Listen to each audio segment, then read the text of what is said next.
Hello and welcome, I'm Kira the Scrivener, and you're like, why are you in a bathrobe, not at your bookshelf? Well, I got home and I was like, I'm all dressed up and this is wonderful and I can go film, and then I was like, oh, I'm so tired.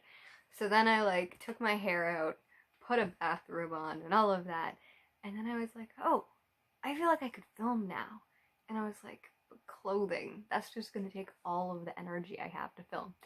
So I was like, maybe there's like a sleep book tag. There isn't a sleep book tag. But what I did find was a coffee book tag. And in its midst, I got to see little baby Emma books, and it was very, very cute. She was like 17 and adorable. I'm not drinking coffee right now because, what is life? We can't have that. I'm drinking tea because it's late at night and it's fall so that it's not scorching everything and I can actually drink tea, and it's wonderful. Okay, first question is black, and it is, what is a series that is hard to get into but has hardcore fans?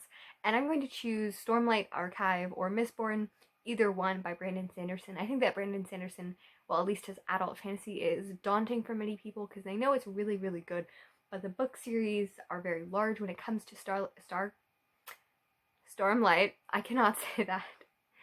Stormlight, they're not finished either, so I feel like that is also really daunting, but they definitely have very, very hardcore fans.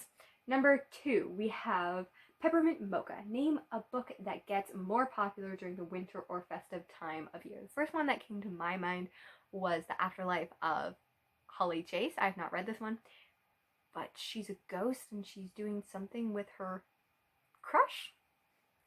That's my expert review. Number 3, hot chocolate. What is your favorite children's book? I think that I have to go to my go-to would probably be Narnia. I think that it's the most nostalgic for me, and when I'm thinking of my childhood and just things about childhood, if it's like later childhood, not really more teenagehood, I can think about Percy Jackson was definitely a huge thing as well. Number 4. Double shot of espresso. Name a book that kept you on the edge of your seat from start to finish. My number one thing was Scythe. I think, man, expert book, lots of turns, lots of twists. I'm also just doing these off the top of my head as well. So we have zero planning. I still can't make numbers with my hands. Number 5, Starbucks. Name a book that you see everywhere. I would say Eddie, Sarah J. Maas book. I feel like they're everywhere, where they probably shouldn't be in the teen section, but they are very present. Very, very present. Little tiny bit of shade in this very, very white area.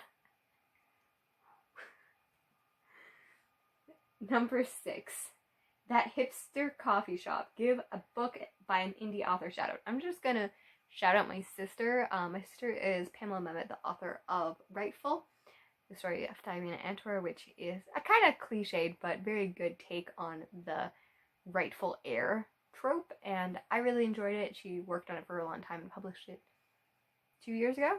3 years ago now? I can count. And 3 years. 3 years ago. Number 7. Oops! I accidentally got decaf. Name a book you were expecting more from. I can name this one based on what I just finished, and that would be We Hunt the Flame by Hafsa Faisal, I believe, off the top of my head.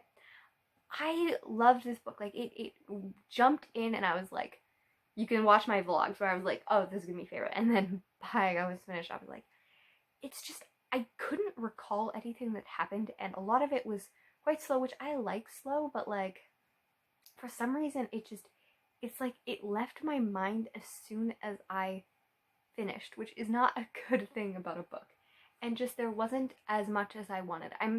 It was her first novel, and I am really excited to read more by her because the writing craft was actually really good and the world was really good, but I just felt that there was something odd about the book. It just didn't amount to all of the things I wanted it to. Number 8, The Perfect Blend. Name a book or series that was both bitter and sweet, but ultimately satisfying.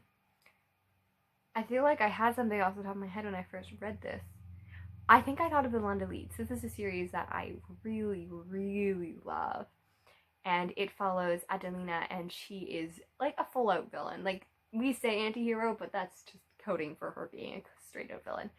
And I think that she is like very bitter, but there's also some really sweet characters in there.